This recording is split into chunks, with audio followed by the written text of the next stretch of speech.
যুক্তরাষ্ট্রের মধ্যস্থতায় ভারত ও পাকিস্তান একটি পূর্ণাঙ্গ অস্ত্রবিরতিতে সম্মত হয়েছে বলে জানিয়েছেন মার্কিন প্রেসিডেন্ট ডোনাল্ড ট্রাম্প। নিজ মালিকানাধীন সামাজিক যোগাযোগ মাধ্যম ট্রুথ সোশ্যালে এক পোস্টে তিনি বলেন, অবিলম্বে এটি কার্যকর হবে। সাধারণ জ্ঞান ও বিচক্ষণতা ব্যবহার করে সঠিক সিদ্ধান্ত নেয়ার জন্য দুই দেশকে অভিনন্দন জানান তিনি। মার্কিন পররাষ্ট্রমন্ত্রী মার্কো রুবিও জানান, নিরপেক্ষ স্থানে দুই দেশ আলোচনায় বসবে। চলমান সংঘাত নিরসনে ভারত ও পাকিস্তান দুদেশই সম্মত হয়েছে বলে নিশ্চিত করেছেন দুদেশের শীর্ষ কর্মকর্তারা। পাকিস্তানের উপপ্রধানমন্ত্রী ইসহাক দার জানিয়েছেন, তার দেশ সবসময়ই আঞ্চলিক শান্তি ও নিরাপত্তার পক্ষে, তবে সেজন্য সার্বভৌমত্ব ও রাষ্ট্রীয় অখণ্ডতার সঙ্গে আপোস করা হবে না বলেন তিনি।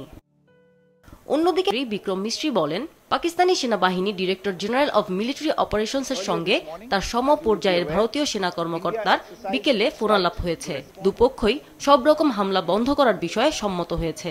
ভারতীয় সময় বিকেল 5টা থেকে জল, স্থল ও আকাশপথে সব হামলা বন্ধের এই সিদ্ধান্ত কার্যকর হয়। এরই মধ্যে পাকিস্তানের আকাশপথ বিমান চলাচলের জন্য উন্মুক্ত করে দেয়া হয়েছে। এর আগে গেল কয়েকদিনের মতো গত রাতেও দুই দেশের মধ্যে পাল্টাপাল্টি হামলার ঘটনা ঘটে। আমিনা লুসি, মাছরাঙ্গা, নিউজ ডেস্ক।